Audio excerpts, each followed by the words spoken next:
seul rendez-vous qui vous permet de vous ouvrir au monde, c'est ici. Expression libre, confidence sur vous et sur les autres, prise de position sur des questions majeures du moment. Ici, je vous reçois sans complaisance ni parti pris. Alors, préparez-vous, bientôt, ça sera votre tour.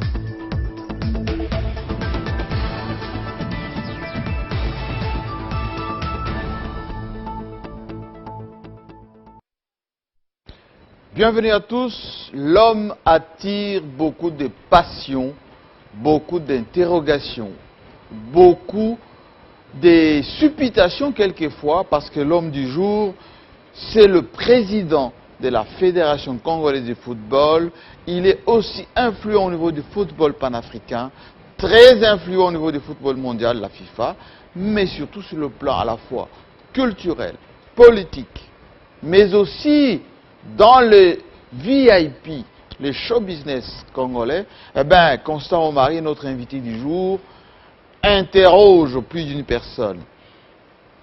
Constant Omari, notre invité du jour, interpelle plus d'une personne. Nous avons jugé de l'inviter ici pour vous. Dans la préparation de cette émission, beaucoup de questions nous ont été envoyées pour lui poser. Il y aura un débat tout à l'heure entre Constant Omari et nous-mêmes pour essayer de comprendre d'abord l'homme, ensuite ce qu'il a fait, ce qu'il est et ce qu'il compte faire pour le football national. En tout cas, chez vous et ici chez nous, nous allons maintenant recevoir le président de la Fédération congolaise de football, Constant Omari, qui doit maintenant nous rejoindre sur ce plateau en direct de Télé 50 dans quelques instants. Voilà, il fait son entrée parce que nous sommes en direct, Constant Omari. Monsieur le Président, bienvenue sur le plateau de Télé 50. C'est un plaisir. Vous êtes l'homme qui est attendu aujourd'hui ici au Congo, en Afrique et dans le monde. En préparant cette émission, je n'ai jamais eu autant de questions. Alors, je vous invite à prendre ce fauteuil. Merci. C'est pour vous. Et nous allons en tout cas échanger ensemble durant plus d'une demi-heure en direct sur Télé 50. D'abord, merci beaucoup d'avoir accepté ces rendez-vous et cet entretien que j'ai toujours espéré avoir avec vous, parce que Constant Omari, c'est un personnage à la fois emblématique, redouté, passionnel. Comment ça va, Monsieur le Président? Ben, je vous remercie d'abord de m'avoir invité sur le plateau et je vais très bien. C'est vrai que ça fait plus de 2 ans qu'on devait avoir cette émission, mais que l'opportunité ne s'était pas présentée. Je n'ai pas hésité d'accepter quand vous m'avez proposé l'émission. Alors, Constant Omari, on va voir tout à l'heure le portrait de l'homme. Mais vous-même, à titre personnel, pourquoi vous attirez autant de passion? Pourquoi tant de gens se posent autant de questions sur vous? Vous vous considérez comment dans ce pays? Icône du football, icône du show business, l'homme controversé, l'homme qu'il faut à tout prix couper la tête? Ben écoutez, moi je pense que je pars d'un principe, c'est que Dieu nous a créés pour exister. Il ne nous a pas créés pour disparaître. Ou vivre dans l'anonymat. Ça, c'est un. De deux, je pars avec mes principes d'indépendance d'esprit. Indépendance d'esprit, c'est ce qui me permet le meilleur jugement des événements. Troisièmement, j'estime qu'il n'y a pas de modèle tout conçu pour le perfectionnement d'un individu. Il n'y a pas de modèle. Il n'y a pas de modèle. Chacun doit se former, chacun doit se forger son chemin et à partir de ce moment-là, espérer dans une introspection si le chemin est bon, où il est arrivé, où il peut continuer. Il faut bien sûr que chacun de nous a une sorte d'aura qui véhicule. Et peut-être mon aura dérange, je ne sais pas, bon. Ma taille, je ne la dois pas à moi-même. Ce sont mes parents et le bon Dieu. Donc, génétiquement, je n'ai pas voulu avoir cette taille. Génétiquement, je n'ai pas voulu avoir les cellules cérébrales qui sont les miennes, ou l'intelligence qui est la mienne. Mais il faut toujours savoir une chose. Dans une société, quand une étoile brille, il y a toujours un environnement malsain qui estime que cette étoile ne peut pas briller. C'est comme ça qu'il faut concevoir. Vous êtes conscient qu'il y a des gens qui vous redoutent? Je suis hyper conscient. Je suis hyper conscient. Me redouter, pourquoi, je ne sais pas. Et pourtant, ceux qui m'approchent se rendent compte que je suis abordable comme tout le monde. Et attachant. Oui. Alors, on aura en tout cas tout le temps pour parler de Constant Omari. Nous avons concocté un portrait un peu sur vous, et il y a quelques questions que j'ai reçues, j'en ai reçu énormément sur vous. Voyons voir, hein, Constant Omari, c'est qu'en dit votre portrait. JMK Today.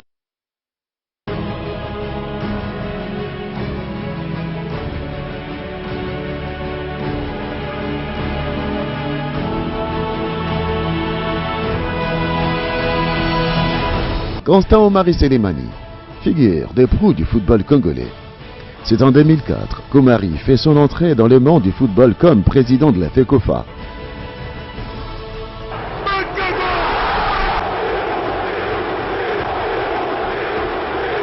Formé en Chine, il est ingénieur civil et spécialiste en génie ferroviaire.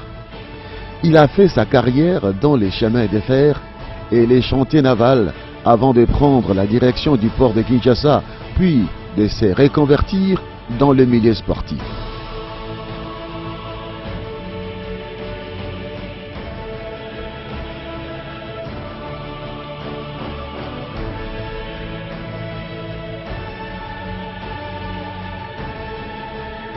Constant Omari Selemani, qui dirige la FECOFA depuis 16 ans, a gravé plusieurs échelons au sein de la CAF pour atteindre ces niveaux. Il est passé par différentes commissions de la CAF. Il siège également comme membre du conseil de la FIFA, ex-comité exécutif depuis avril 2015 et à la commission des réformes de cette organisation. Membre du comité exécutif et premier vice-président de la conférence africaine de football, président des commissions permanentes CAF, octroi des licences des clubs, interclub compétition de la CAF, vice-président puis président de la FECOFA, Constant Omari Selemani dirige l'instance nationale de football depuis 2003.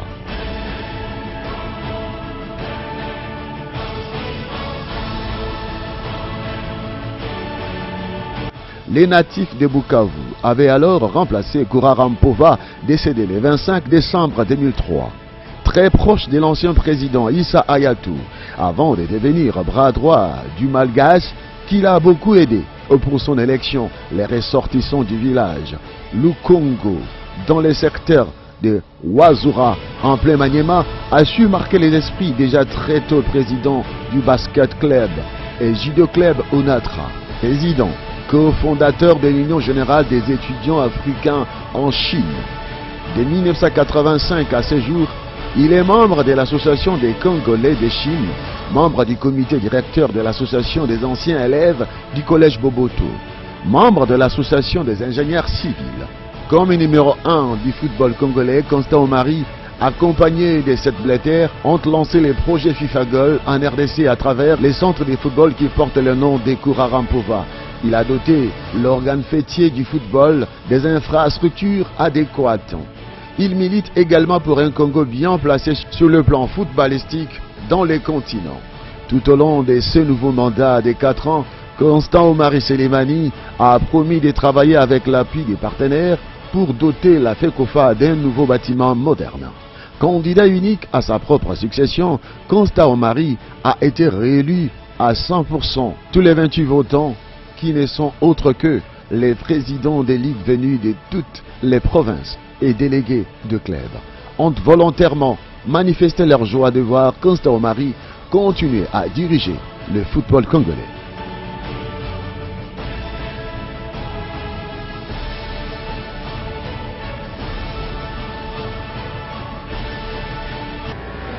JMK Today.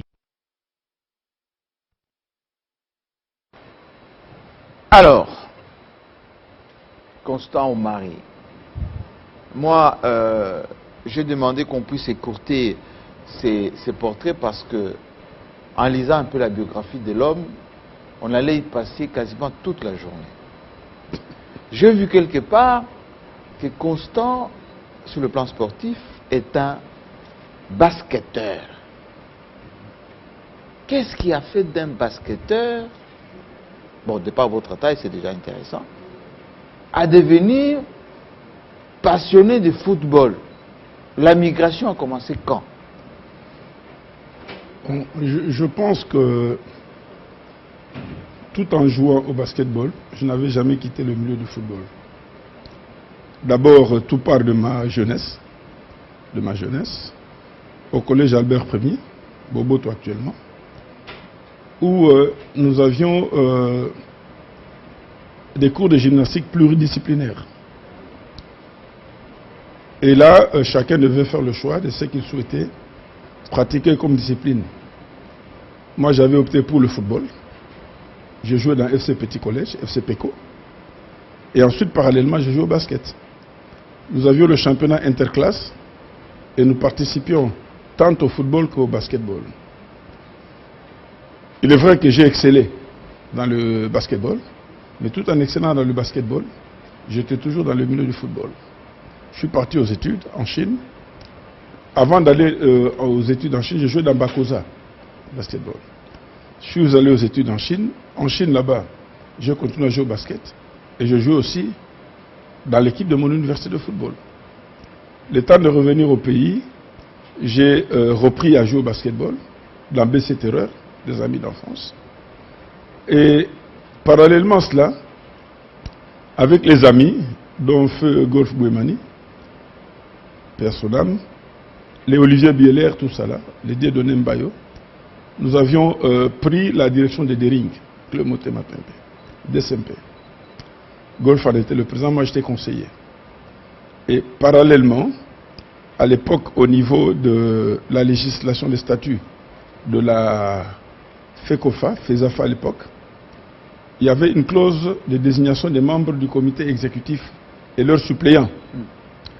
Et il était prévu que chaque membre du comité exécutif et son suppléant représente une province. C'est comme ça que Moualim, Jean-Claude, et moi avions été désignés pour représenter la province du Maniema. On a été élus par la Ligue provinciale du Maniema et avec obligation d'être résident à Kinshasa. C'était ça qui prévoyait les statuts.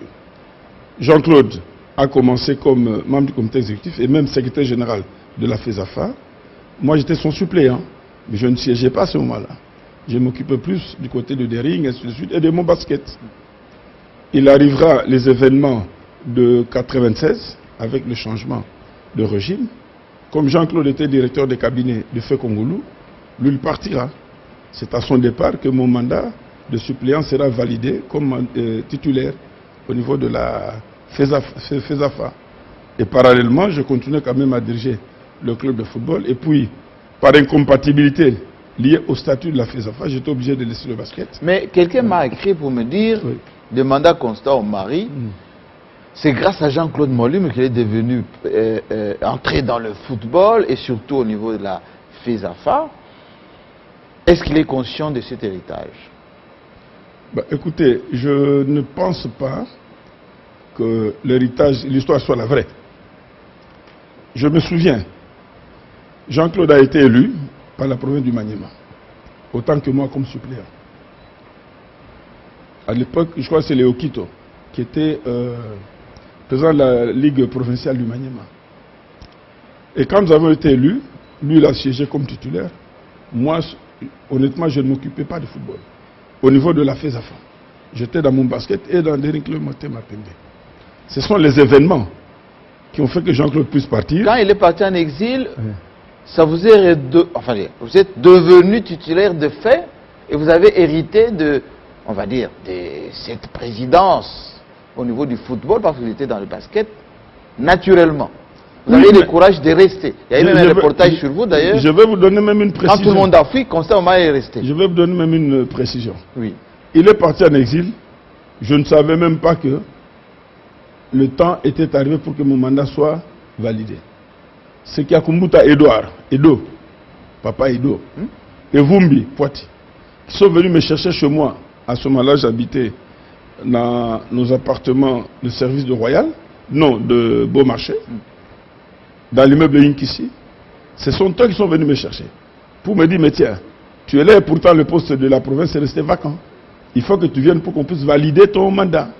C'est comme ça que je me suis ressaisi pour aller à l'Assemblée générale qui a validé mon mandat. Sinon, je n'allais même pas le savoir. Alors, Constant Omari, parce que ceux qui nous suivent observent votre look à bas coste, bon, très chic en tout cas, et cher. C'est la nostalgie de Mobutu. C'est... on sait de vous que vous êtes un homme élégant, vous habillez très bien, très chic, etc. Mais pourquoi ce look, depuis un certain temps, Omar et en Abakos? Vous savez, Jean-Marie, j'aime bien ce genre de questions. Vous savez que moi, je n'ai pas ma langue dans la poche. Oui, bah oui, Moboutiste, vous étiez avec la famille Mobutu, le Congolo, tout ça. Voilà. Je n'ai jamais nié que j'étais, je le suis jusqu'à aujourd'hui, très proche de la famille du feu président Mobutu. Vendredi, nous avons accompagné le fils de feu, notre ami Manda, Malo, à son mariage coutumier, avec la fille de notre ami aîné, Maître Toulouka. Donc je suis toujours dans cette famille-là. Vous l'avez jamais trahi? Je n'ai jamais trahi. Ça, c'est pas ma culture. La trahison ne fait pas partie de ma culture. Deuxièmement, je voudrais être très clair. Entre le départ de Mobutu, jusqu'à aujourd'hui, personne ne m'a fait rêver. Personne n'a fait? M'a fait moi rêver. Ah bon? Je n'ai pas rêvé. Honnêtement, je n'ai pas rêvé. Et j'estime que, psychologiquement, pour tenir dans la situation que traverse ce pays aujourd'hui, je préfère rester dans l'image du passé. Tout simplement parce que... Je vais vous donner un exemple précis. Oui, oui, oui. Je vais vous donner un exemple précis. Je suis le directeur du département le plus ancien encore actif au sein de l'entreprise Lonatra. Ok? Depuis presque 20 ans, je ne sais pas ce vent est venu d'où, où ne pouvait diriger Lonatra qu'un ressortissant du Bas-Congo ou de Bandundu. J'ai décrété comme ça? Décrété comme ça. Après le changement, après le départ de Mobutu. Ça vous choque? Énormément. Énormément pourquoi? Parce que vous plafonnez les intelligences et les compétences. Pendant 32 ans, le régime de Mobutu, il n'a pas fait prévaloir ces principes-là. Jamais. Pendant 20 ans ou 20 ans, on a fait prévaloir ces principes. Quel est le niveau de l'entreprise aujourd'hui? Ah, vous pensez que les Bas-Congo, les Né-Congo qui ont dirigé l'ONATRA ont tué l'ONATRA? Non, tu permets. L'entreprise a touché le plafond. Le bas, alors le plancher. Mais on nous dit, vous n'êtes pas ressortissant de cette province, vous ne pouvez pas diriger l'entreprise. Ça signifie quoi? Moi, je suis de tel département depuis peut-être 15 ans ou je ne sais pas. Je suis plafonné. Je suis plafonné. C'est comme si nous étions au Liban, avec la politique qui veut que les moronites occupent telle fonction, les chrétiens, ainsi de suite, ainsi de suite. Tu vois? Le système confessionnel, non, ce n'est pas ça. Il faut laisser les intelligences s'exprimer. Chacun a le droit de diriger une entreprise pour autant qu'il soit intelligent et compétent. Alors, moi, devant cette situation, vous me faites rêver en quoi? Rien. Je préfère porter mes abacos. Je me dis, bon... Sans complexe. Sans complexe. Complexe de qui? Nous sommes dans la laïcité, nous sommes dans la liberté de culture. Chacun porte. Le jour que vous avez décidé de porter le costume, moi j'en ai des tonnes chez moi des costumes. Mais par moment, j'estime que... Mais on a l'impression par moment que Constant Omar nargue un peu les gens avec son discours tranchant. Là, il dit, je suis fier, personne n'a fait rêver. Pendant 20 ans, on nous a imposé les Bas-Congo à l'ONATRA. Mais c'est vrai. Ça va choquer plus une personne, ça. Non, tu sais, Jean-Marie, le drame de nous Congolais, nous ne voulons pas qu'on nous dise la vérité de face. C'est ça le drame de notre pays. Moi, je suis fils maison de cette entreprise. Je vois les souffrances que connaissent les agents de cette entreprise. À l'ONATRA. Ces agents connaissent mes compétences. Mais je ne peux pas occuper ces fonctions tout simplement parce que je ne suis pas de telle province. Et vous voulez que je fasse quoi? Mais on va dire aussi... À ce moment-là, je me dis, ça ne vaut pas la peine, je préfère faire autre chose et observer les choses. Mais ils vont dire... Et à ce moment-là, on va prendre n'importe quelle pacotille pour aller mener à la tête de l'entreprise et l'entreprise ne fait que péricliter. Mais on va vous dire aussi, Constant Omari ne s'est jamais investi dans le travail à l'ONATRA. Il est dans le football, dans le business, dans les voyages. Mais il continue à prévaloir d'un cadre de l'ONATRA. Je peux vous répondre très facilement. Très facilement. Moi, j'ai passé toute ma jeunesse dans cette entreprise. Moi, je reviens des études. Je reviens de la Chine. Dieu merci, je n'ai pas eu le temps de chômage. Parce que j'étais déjà recruté en avant-dernière année. L'ONATRA m'avait déjà écrit pour demander que dès que je terminais les études, puisque c'était un diplôme rare dans les spécialités qu'il y avait à l'ONATRA, de pouvoir me présenter. Je suis arrivé à Kinshasa. Dans les 2 semaines, je me suis présenté à l'ONATRA. Le même jour, j'ai commencé mes tests psychotechniques et techniques. Et je suis passé. Et j'ai commencé mon travail. Donc je n'ai pas connu cela. Et là, souviens bien, je suis au bureau d'études et de planification, à la direction voies et travaux. On m'envoie de nouveau en stage. Je vais à Le Fermat en France, un stage au niveau de la SNCF, ainsi de suite, tout ça là. Je reviens, je suis flanqué au Bas-Congo. 4 années et demie au Bas-Congo. Ah oui? À Lufutoto. Moi, j'étais basé à Lufutoto. 4 années et demie. Je travaillais jour et nuit sur la voie ferrée, sur les projets de réhabilitation de la voie ferrée. Matadi Kinshasa. Jusqu'au kilomètre 71 à Lufu. Moi, j'ai fait 3 ou 4 fois le pied entre Matadi et Kinshasa dans le cadre des programmes de sculptation de la voie à pied. J'ai fait cela. J'ai travaillé durement pendant 4 années et demie. Terminé cela, je suis revenu ici à Kinshasa. J'ai dirigé la direction d'exploitation de l'ONATRA, donc la direction des transports. Et après cela, j'ai été nommé directeur de département, mais je suis allé au chantier naval. J'ai dirigé le chantier naval pendant 5 ans. Et Dieu sait ce que nous avons réalisé là-bas. De là, on m'a ramené encore, quand le directeur Mabaya a été nommé DG, il m'a ramené encore au chemin de fer, que je dirigeais encore le chemin de fer. Pour la première fois, je l'ai dirigé pour la deuxième fois, 2 fois ce département. Je suis allé diriger le département du port, de l'ONATRA. Bon, écoutez. Donc vous avez une carrière à l'ONATRA. Toutes les activités principales liées à l'ONATRA, je les ai dirigées. Alors, Constant Omari, je vous ai appelé parce que quand on évoque les noms de Constant Omari, on voit le football congolais. Depuis que vous êtes à la tête de la FECOFA, vous avez tout verrouillé. Les textes, l'argent, le poste, le rayonnement du football congolais, le recrutement des entraîneurs. Et quelquefois même, vous engueulez le gouvernement qui ne donne pas l'argent, etc. Mais vous êtes qui finalement? Les dieux vivants? Bon, écoutez, je ne suis pas le Dieu vivant. Je suis tellement catholique et croyant et pratiquant que je ne peux pas m'identifier au Dieu vivant. Ça, c'est exclu. Mais seulement, j'ai toujours répondu à tous ceux qui m'incriminent. Parlons les textes. Pourquoi vous avez fabriqué... La paternité, tout simplement, des textes. Oui, les textes. Depuis que vous êtes à la tête de la FECOFA, on a l'impression que les statuts, c'est Constant Omari. Vous permettez? Oui. Depuis que je suis à la tête de la FECOFA, aucune phrase des statuts n'a été changée. Les statuts que nous avons aujourd'hui sont des statuts qui ont été travaillés sous la direction de la FIFA par Feu Slim Aloulou, sujet tunisien, qui était le juge unique de la FIFA et qui était membre de la commission juridique de la FIFA. À cette époque, Constant Omari, qui est devant vous, n'était pas président de la FECOFA. Je n'étais même pas encore vice-président de la FECOFA. Quand nous avons fait ces travaux... Cela vous arrange? Vous permettez. Je n'étais pas président de la FECOFA. Oui. Je n'étais pas même vice-président. Donc je n'avais aucune ambition pour être président de la FECOFA. J'avais mes aînés qui étaient devant moi, qui dirigeaient la maison. Donc, c'est superfétatoire de croire que ces statuts ont été phagocytés par M. Omar. Ce n'est pas moi. Ça, c'est un. De deux, je n'engueule pas le gouvernement, je n'en ai pas les capacités et les prérogatives. Si même on a vu à chaque reprise, mais seulement, les voyages, seulement, tout ça, quand il y a un événement, c'est là qu'on monte au créneau. Jean-Marie, oui. Soyons clairs. Le Congolais a le droit, comme toute autre personne, de vivre. Le football, une équipe nationale, même un ministre, quand il se déplace, on ne joue pas l'hymne national. Sauf si le Premier ministre représente le chef de l'État dans une manifestation, c'est à ce moment-là que l'hymne national est exécuté. Qui ont le privilège des hymnes nationaux? Il n'y a que le chef de l'État ou l'équipe nationale. Ça signifie quoi? Ce sont les deux porte-étendards du drapeau de ce pays. C'est la représentativité.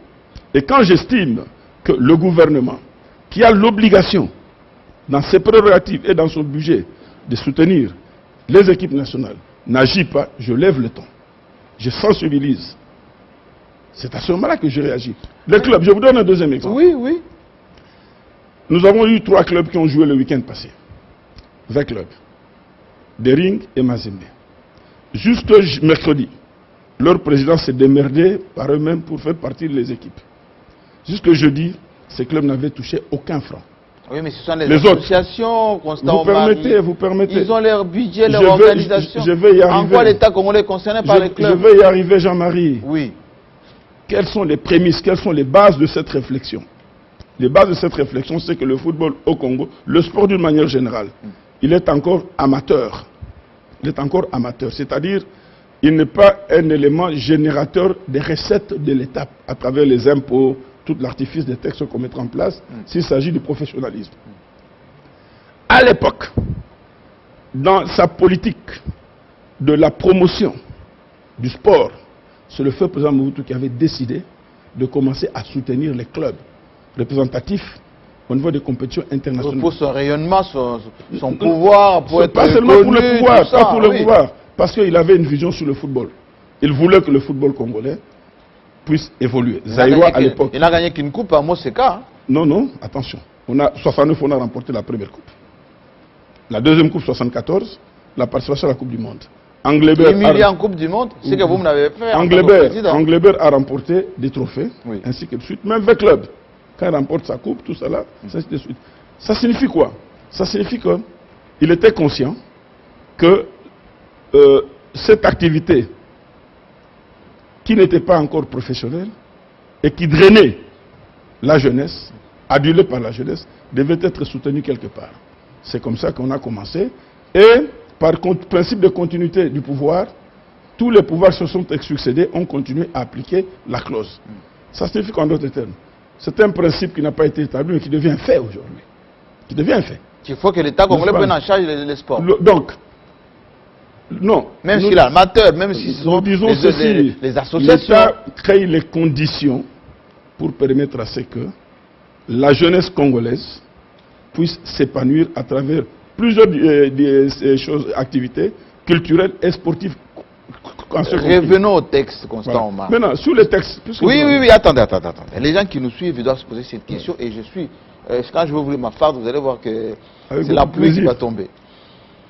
Être président de la FECOFA, Constant Omar il organise les élections à sa guise. Il prend tout le monde. Allez, Manié Makindo, Lubumbashi, telle province. C'est lui qui prend en charge. C'est lui qui choisit les candidats. C'est lui qui organise la campagne. Forcément qu'on ne peut que vous voter, vous. Voilà, je constate qu'effectivement, vous n'avez pas la bonne information. Et je vous le concède. Mais c'est une information émanant de ce que j'appelle les forces malveillantes. Qui refusent de voir... Qui vous aiment pas tellement, qui refusent de voir la réalité de face. Oui. À la base, quel est le principe? Nous étions dans une assemblée générale, ici à Kinshasa, tenue à l'hôtel Pullman, à l'époque intercontinentale. Oui. Nous avions décidé ce jour-là d'amener les membres de l'assemblée générale à vivre les réalités de chaque province, au lieu de rester à partir des bureaux cousus de Kinshasa et prendre des décisions sur les provinces en ignorant les réalités. Et c'est ce jour-là que nous avons décidé de l'organisation tournante des assemblées générales. Nous avons fait Kinshasa, Kisangani, ainsi de suite, presque toutes les provinces. Oui. À la grande satisfaction des membres de l'Assemblée générale. Personne aujourd'hui, si vous allez lui poser la question, vous dira qu'il n'est pas d'accord avec ça. Par extension, à la CAF, nous le faisons, à la FIFA, nous le faisons. Nous avons tenu une Assemblée générale à Sydney, nous avons tenu une Assemblée générale à Saint-Pétersbourg, ainsi de suite. Donc, ça se fait. Pourquoi? Parce qu'il faut permettre à ceux qui décident de s'imprégner des réalités. Mais Constant Omar, vous allez continuer. Non, je voudrais mais vos adversaires disent en même temps, oui, il va vous dire ça, mais il n'a jamais donné les moyens aux fédérations au niveau des provinces d'avoir des sièges. D'abord, même quand on va là-bas, il n'y a même pas de bureau. Et il nous met dans des hôtels, c'est lui qui paye, c'est lui qui nous donne le frais des missions, etc. Comment voulez-vous qu'on ne le vote pas lui? Je voudrais d'abord vous dire, une fois de plus, vous n'avez pas la réalité de la situation. C'est le monsieur qui vous parle ici avec son comité exécutif qui avait doté toutes les provinces des sièges. Des sièges. Toutes les provinces, à l'exception du Katanga, grand ancien, parce que eux, ils avaient suggéré qu'ils puissent construire un nouveau siège. Et comme vous savez, après la ville de Kinshasa, le coût de l'immobilier est plus élevé à Lubumbashi. Et les fonds que nous avions disponibilisés pour l'achat du siège à Lubumbashi était insuffisant. Et nous ont dit de garder ces fonds jusqu'au moment où ils allaient d'abord trouver un terrain et lancer la construction.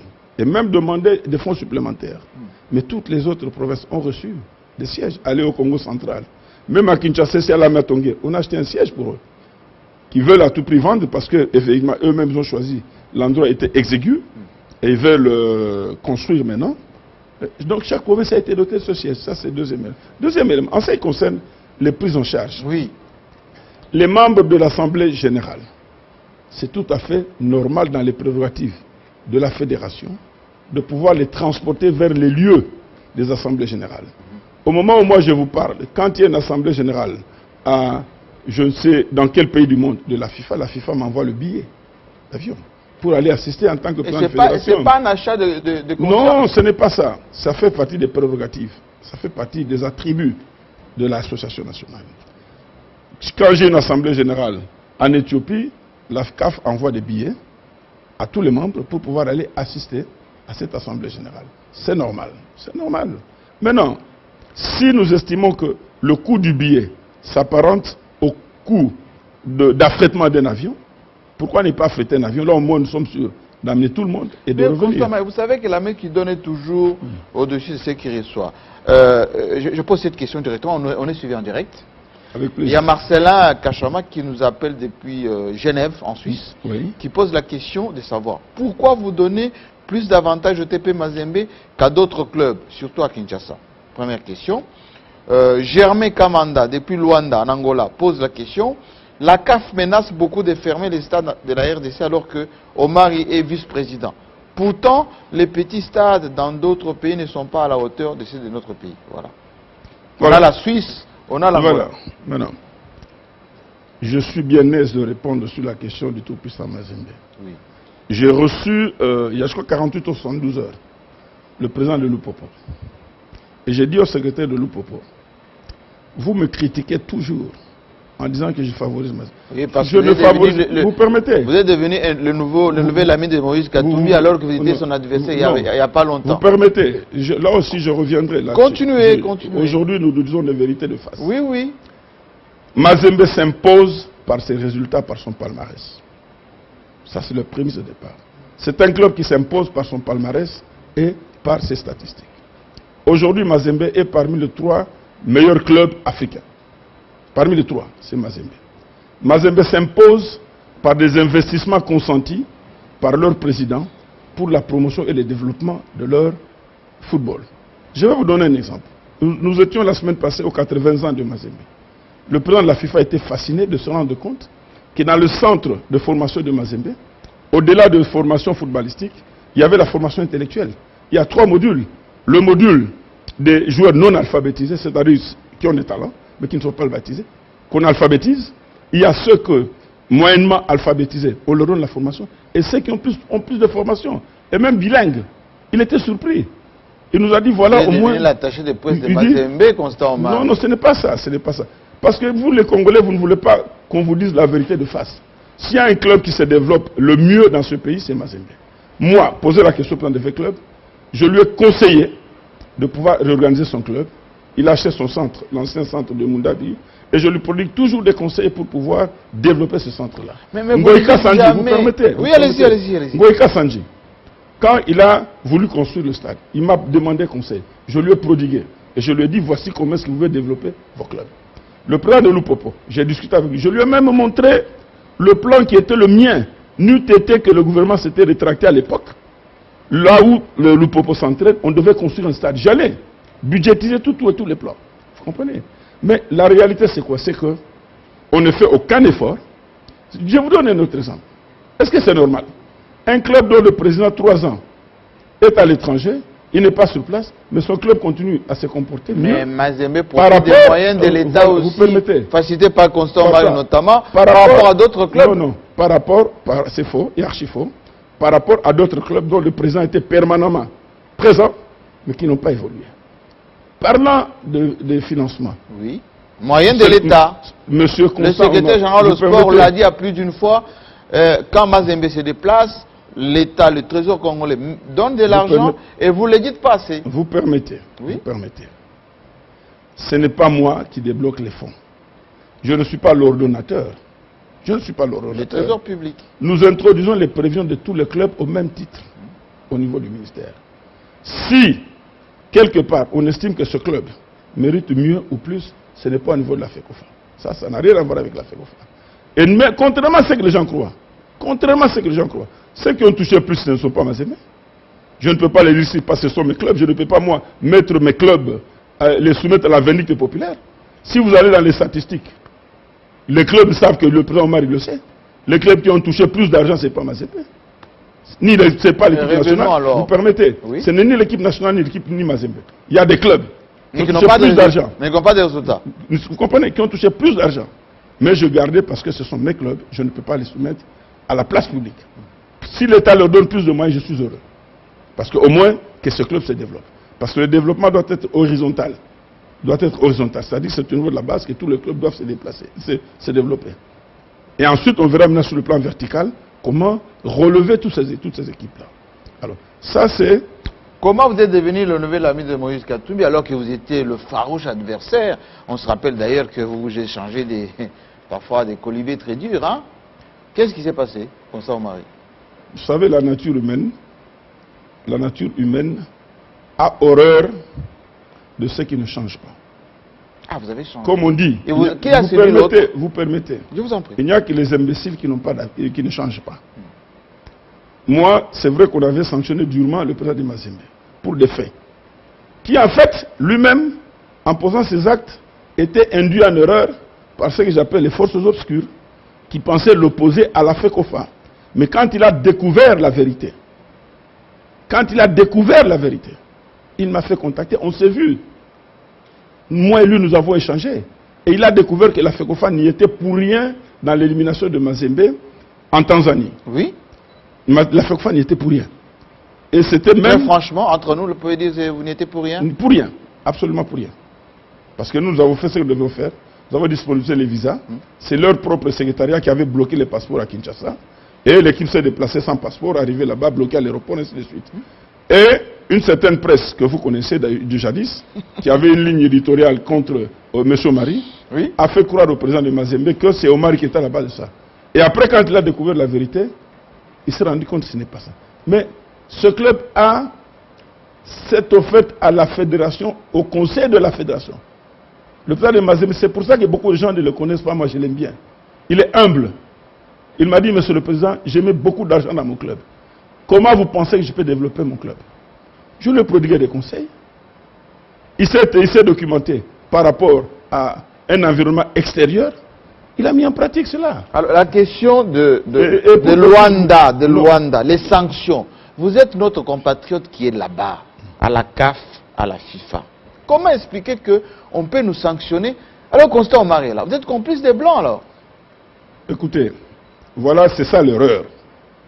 C'est ça l'erreur dans la thématique de réflexion du Congolais, qui a été détruit complètement dans sa façon de réfléchir. Pourquoi? Quand vous émergez au niveau des institutions internationales, vous n'appartenez plus à votre pays. Là, vous gérez... Mais l'âme congolaise, Constant Omari, l'âme, le sang qui coule dans vos veines. Vous permettez. Oui. Là, vous gérez le football continental et par extension, ailleurs, vous gérez le football mondial.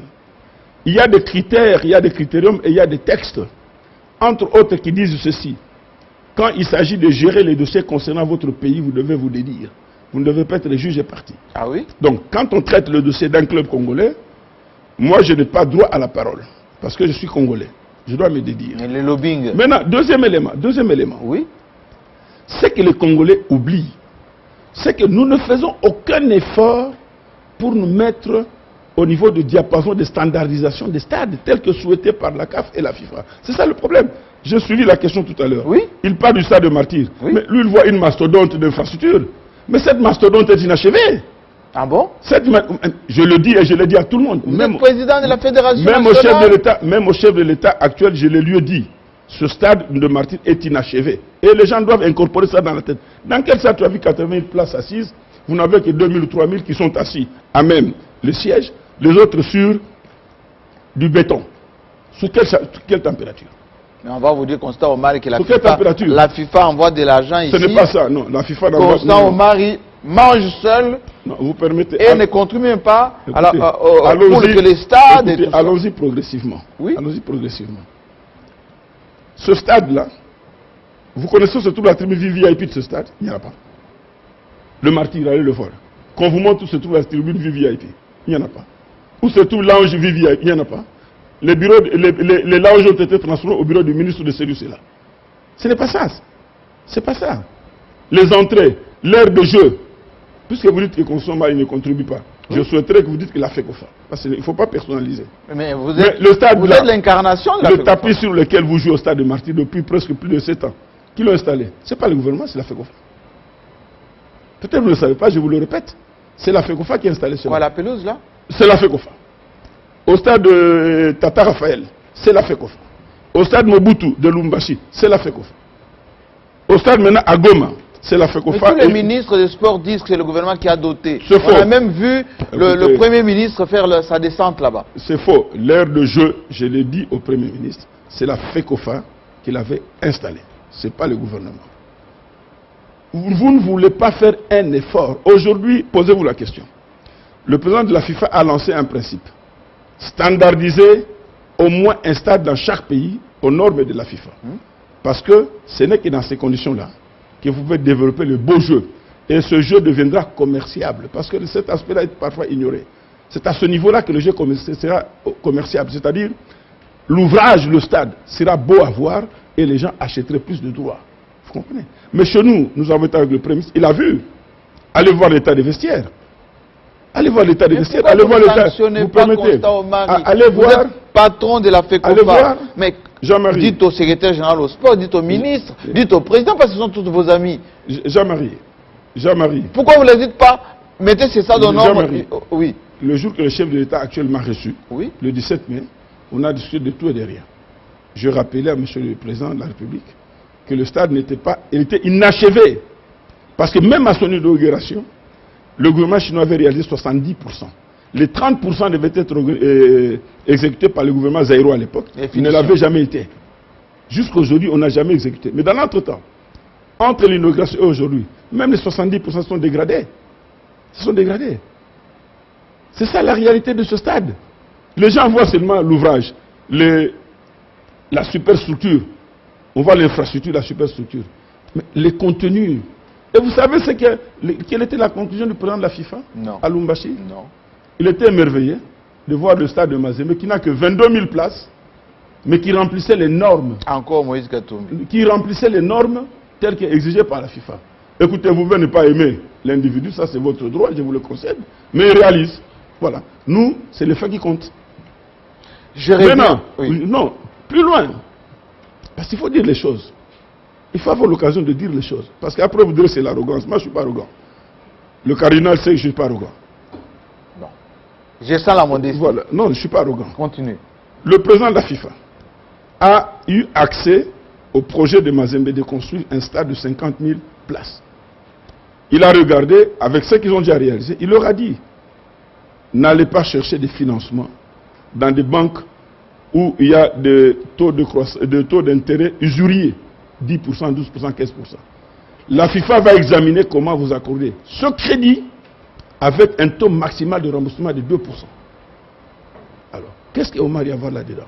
C'est l'estime par rapport à ce qui a été réalisé. Attendez, Constant Omar, parce qu'on parle d'infrastructure. Ouais. J'avais une question ici.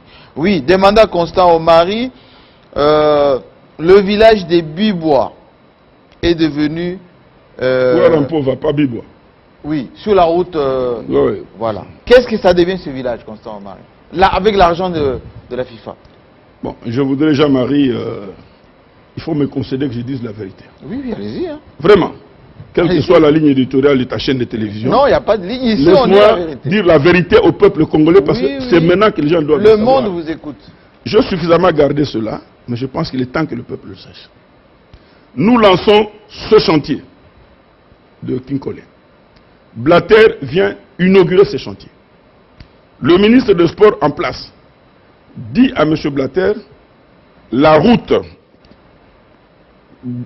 l'espace entre la route et le centre sera asphalté par le gouvernement. N'est-ce pas? Parce que Blatter a demandé quelle serait la quote-part du gouvernement. Oui. La FIFA donne une incitation et voit ce que le gouvernement peut faire. Il promet que ça sera asphalté. À ce jour, l'asphaltage n'a pas été fait. Jusqu'aujourd'hui. N'a jamais été fait. Nous commençons les travaux. Nous commençons les travaux. Il y a eu la construction, même la piscine. Nous avions même abrité les cadres techniques, les ingénieurs, de ceux qui devaient à un certain moment construire le nouvel aéroport et réhabiliter les Français. Ils nous ont aidés à construire la piscine. C'est comme ça que cette piscine a été construite par les Français, ce n'est pas nous. Et nous avons commencé à cheminer. La FIFA nous dit, pour passer à la phase supérieure de financement, présentez-nous le certificat d'enregistrement de ce lopin de terre pour démontrer que, parce que nous ne finançons pas le gouvernement, nous finançons les associations nationales. Suivez-moi très bien, Jean-Marie. Oui.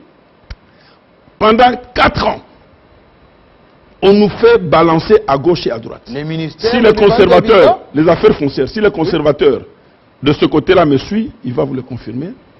On nous dit tantôt, attendez, nous attendons une décision de la présidence. Tantôt, nous attendons ceci, cela. Tantôt, nous attendons cela. Tu sais qu'on va découvrir? Non. Un jour, dans mon bureau, le fils qui est à Londawa, qui a été dans la même université que moi en Chine, qui travaille avec les Chinois. Les maisons sont construites là-bas, pas loin de là.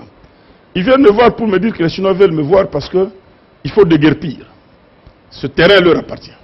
Aux Chinois? Aux Chinois. Parce que je voudrais venir aujourd'hui casser l'œuf, que les gens connaissent la vérité. Parce qu'on spécule, les gens, il faut qu'on sache où se trouve la vérité. Vous devez déguerpir parce que ce terrain nous appartient.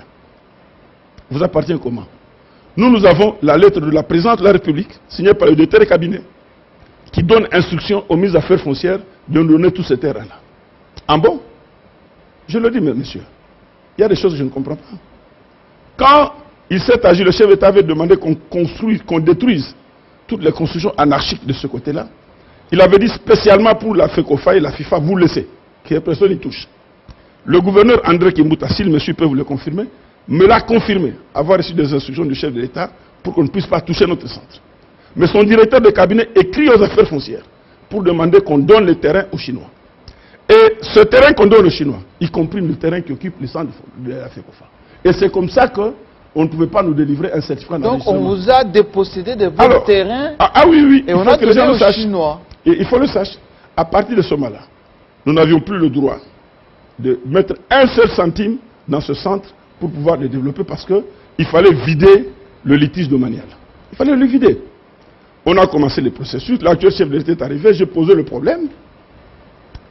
On a instruit un des ministres des Affaires foncières qui gérait à cette époque, après la remise de prise, de pouvoir vider ce litige et de remettre à la FECOFA son terrain. C'est fait ou c'est pas fait? Vous permettez? Je vous en prie. Ne me coupez pas, vous avez posé une question, je vous dis la vérité. Les gens doivent savoir. Le directeur de développement Afrique et Caraïbes, qui est devenu maintenant directeur de développement du monde entier, qui est d'origine congolaise et qui est de nationalité suisse, Véron Mosengo est venu.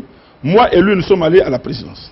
On a vu une autorité qui nous a dit, le chef de l'État a donné des instructions, on va vous restituer votre terrain. Parce qu'il n'y a pas de raison qu'on vous dépossède. Effectivement, joignant l'acte à la parole, le ministre des Affaires foncières m'a invité. Je lui ai expliqué, je lui ai remis le dossier. Il est parti sans résoudre le problème. Est arrivé le nouveau ministre qui, lui, a eu le courage d'organiser une commission paritaire pour pouvoir répartir sur le terrain et remettre la FECOFA dans ses droits. Et nous avions 360 hectares à l'époque. On nous a dit qu'on ne peut pas nous redonner les 360 hectares. J'ai dit dans ce cas-là, donnez-nous même 214 hectares. Mais avec la sortie sur le fleuve. Oui. C'est ce que nous sommes en train d'attendre. On a déposé les bornes il y a 1 semaine ou 2 semaines. On va commencer de nouveau le bornage. Dès qu'on aura le certificat d'enregistrement, à ce moment-là, nous avons des fonds qui sont bloqués au niveau de la FIFA. Nous allons continuer notre projet. Donc Constant Omar n'y était pour rien. Alors, donc, dans ce dossier qui choquait tous ceux qui passaient par là. Par acquis de conscience, je n'ai pas voulu dénoncer ceux qui ont été à la base des faits. Mais puisqu'aujourd'hui, vous me posez la question et je suis sur votre plateau, je connais votre ligne éditoriale, je suis en mesure de vous dire la vérité pour que vous compreniez qui a été à la base de cet imbroglio. Nous nous sommes retrouvés avec 3 ou 4 partis sur le même terrain. Ça ne peut pas s'expliquer. Constant Omar. On a vu, tout le monde a vu Blatter venir inaugurer. Et après Blatter, vous faites ça. Écoutez. Déjà dans la ville, tous les aires de jeu spoliés. Spoliés. Ça signifie qu'aucune vision pour permettre à la jeunesse de pouvoir s'épanouir. Moi, quand je grandissais, il y avait plein de terrains dans cette ville. Au point où, puisque Constant Omar n'a rien fait, la FECOFA, que dis-je, c'est la FECOFA. Nous sommes allés avec la FIFA. Vous voyez le terrain de GD à Lemba.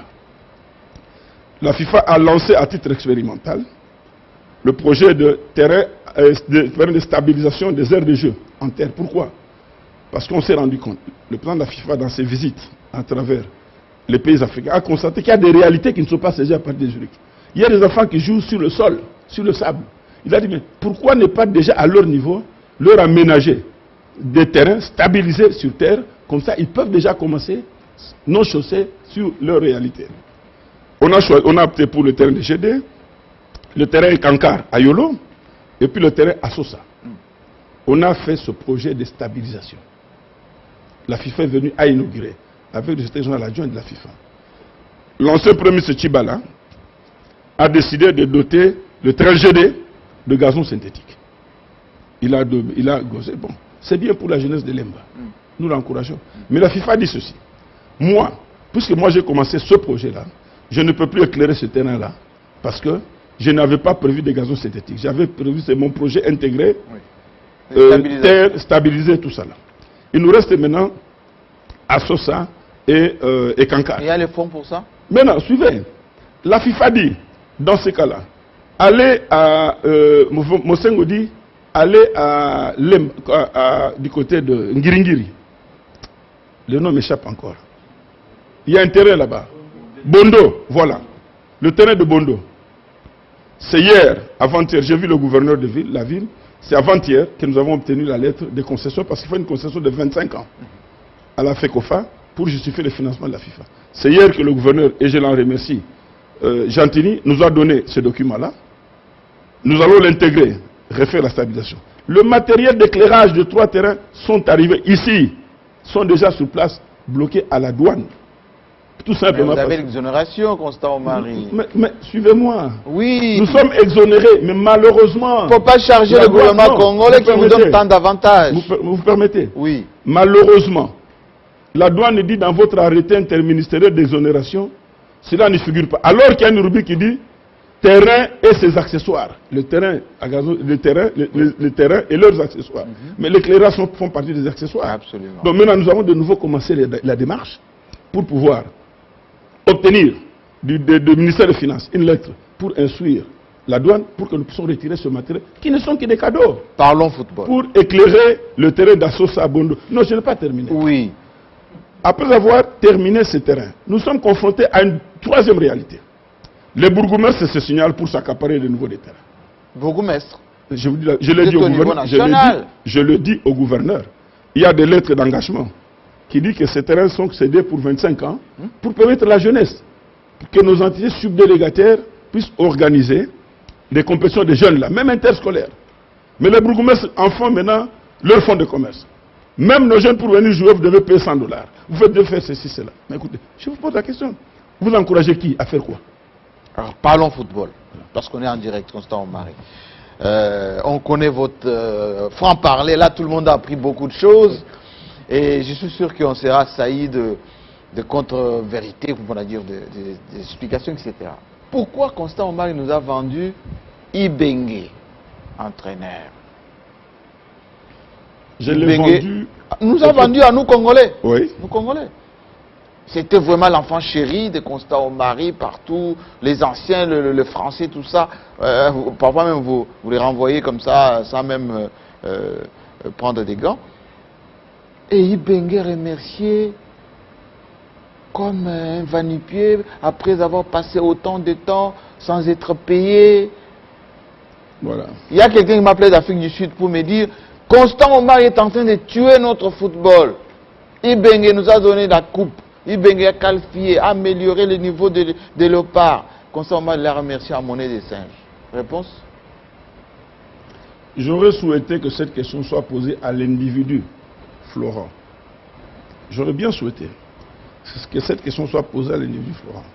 Parce qu'il n'y a que lui et moi qui connaissons les conditions de son départ.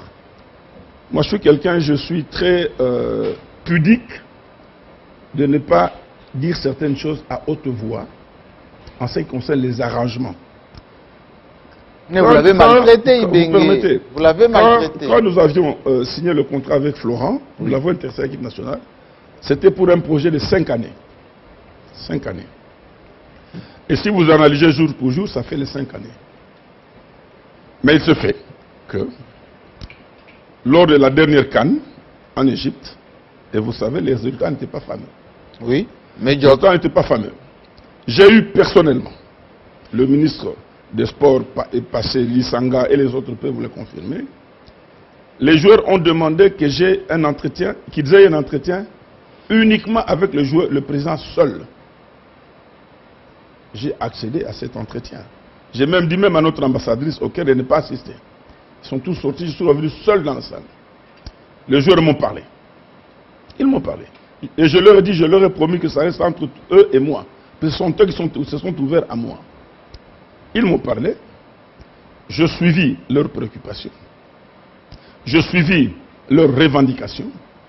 J'ai dit, ok, j'en prends acte. Nous avons terminé la CAN. J'ai eu un entretien avec Florent. J'ai eu un entretien avec Florent. Et c'est un garçon poli et respectueux, il faut le dire. C'est la mort dans l'âme que nous avions décidé de nous quitter, de nous séparer à l'amiable. Et lui restait, dans l'entretemps, à la direction technique nationale. Ah bon, il est quand même dans l'équipe? Il est dans la direction technique nationale. Ok? Dans le volet formation. Il vient aux réunions? Ça, ce n'est pas moi. Ça, c'est la DTN.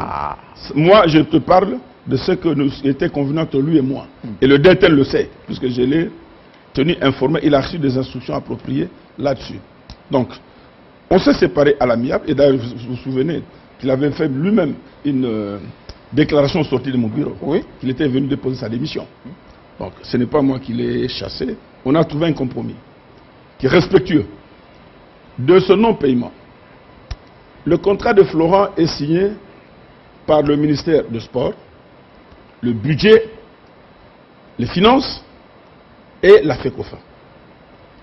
Dans ce contrat, il est dit ceci. La FECOFA s'occupe techniquement, gère techniquement. Techniquement, l'entraîneur. Pas le salaire. Vous permettez. Pas les techniquement, la partie financière est assurée par le gouvernement congolais. C'est ce qui est stipulé dans le contrat. C'est ce qui est stipulé dans le contrat. Les arriérés, d'ailleurs, vous suiviez de temps en temps, ce sont des chefs de l'État qui intervenaient pour dire qu'il faut lui payer tout ça là. Ça faisait partie des prérogatives réservées, des prérogatives contractuelles réservées au gouvernement. Nous avons l'obligation de les gérer sur le plan technique. C'est ça la vérité. Ce n'est pas, écoutez, en vertu de quel principe? Moi, je vais dire à l'entraîneur de travailler et de ne pas lui payer. Et cet argent-là, que les gens retiennent ça aujourd'hui, le salaire de l'entraîneur ne passe pas par la FECOFA. Ne transite pas par les comptes de la FECOFA.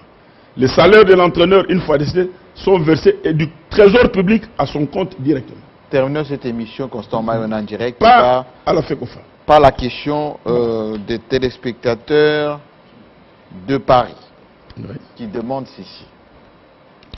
Constant Omari est-il fier d'Nsengi ou de Ibenge? C'est facile. Ibenge a fait son temps. On a remporté un CHAN. On a été 3e en Guinée équatoriale. Il a fait 5 ans. Il a formé. Kissan Sengibiembe. Nous lui avons donné 6 mois probatoires. Au bout de 6 mois, nous allons le juger. Quel résultat jusque-là? Moi, ce n'est pas le résultat immédiat. C'est les 6 mois échus que nous allons évaluer pour dire que, écoutez, au bout de 6 mois, nous n'avons pas été satisfaits. Et ensuite, il y a un élément, peut-être que les gens décident de dire. Il y a un bonhomme qui a dit qu'il a tué le football. Mais oui, je suis parfois un peu triste de constater que, en dehors des années 74, 72, 69 jusqu'à 74, les meilleurs résultats de ce pays sont réalisés avec nous. On a remporté 2 CHAN. La première édition et la deuxième édition, c'est nous. Les clubs congolais ont engrangé. Aujourd'hui, non, Jean-Marie, ne terminons pas vite. Aujourd'hui, nous avons 3 clubs congolais, 2 en Ligue des Champions et 1 en Coupe des Confédérations. Sur les 4, beaucoup de pays n'ont pas ça en Afrique.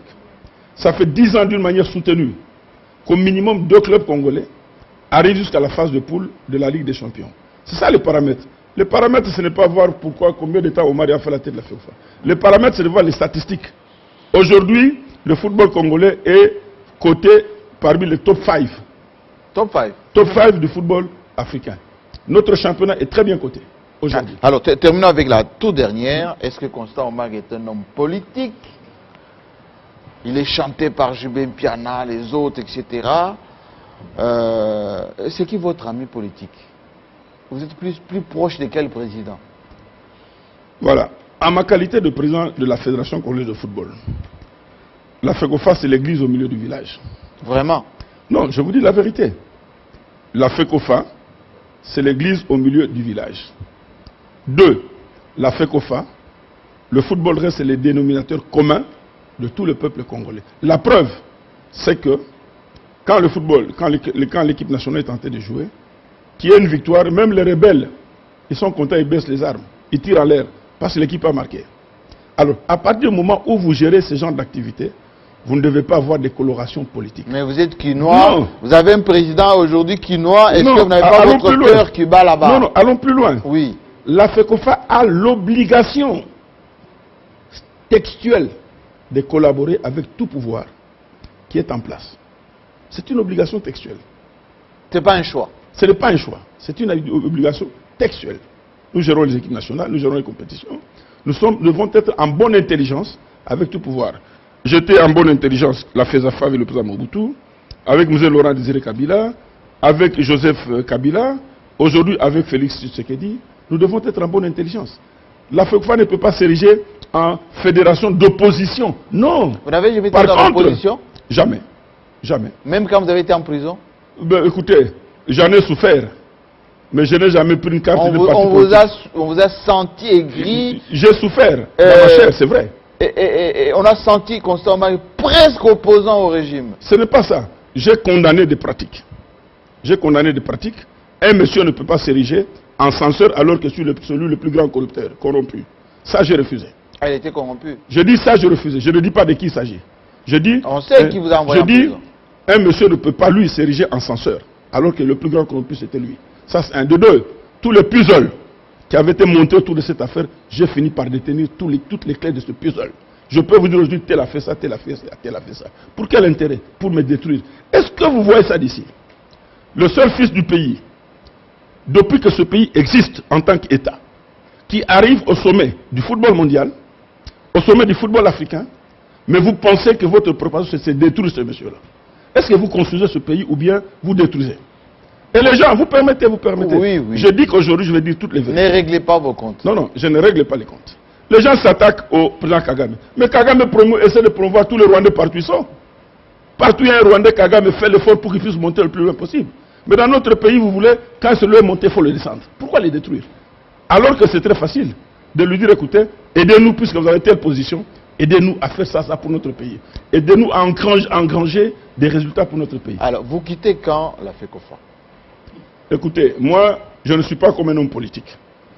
Parce que les hommes politiques disent, ah, tant que le peuple a encore besoin de moi, je suis encore là tout seul. Ou le peuple a souhaité que je sois là. Moi, je dis ceci. J'ai un programme, j'ai des ambitions qui me tiennent à cœur. 1. Relancer le centre technique. Finaliser le projet tel qu'il était, avec la construction de 3 modules. Module du football féminin, module du football de jeunes et module du football senior. C'est-à-dire implanter et installer la direction technique nationale là-bas. Deuxième préoccupation. Nous sommes en pourparlers, en train d'acquérir une des parcelles de derrière la FECOFA.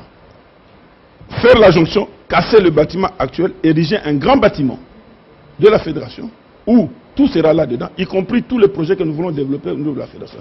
Ça, ce sont les projets qui me tiennent à cœur. Troisième projet qui me tient à cœur, c'est amener le gouvernement à standardiser les stades. Si on peut au moins avoir un stade de grande capacité dans ce pays, standardisé au niveau mondial, ça serait ma satisfaction. Quand j'aurai réalisé ces objectifs, si l'Assemblée générale me dit vous restez encore, ça dépendra de l'Assemblée générale. Merci beaucoup, Dans les cas Constant contraires, je Omar. partirai. Mettez-vous debout.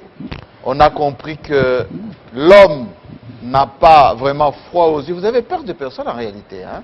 Ce n'est pas la peur. Moi, je n'ai peur que de Dieu. La vérité n'a peur de personne. La vérité, elle se dit poliment, en respectant la vérité. Mais c'est la vérité. Écoutez, ça s'appelle République démocratique du Congo, n'est-ce pas? Ce démocratique-là signifie quoi? C'est la liberté de la parole. Merci Constant Omari. Vous avez bien compris que c'est comme ça, la RDC. Reprenez votre temps. Merci beaucoup. Merci. Et merci à vous de nous avoir suivis partout dans le monde. Et je sais que vous êtes restés sur votre faim parce que Constant Omari a dit tout ce qu'il avait sur le cœur. Et très prochainement, ça sera votre tour. À très bientôt.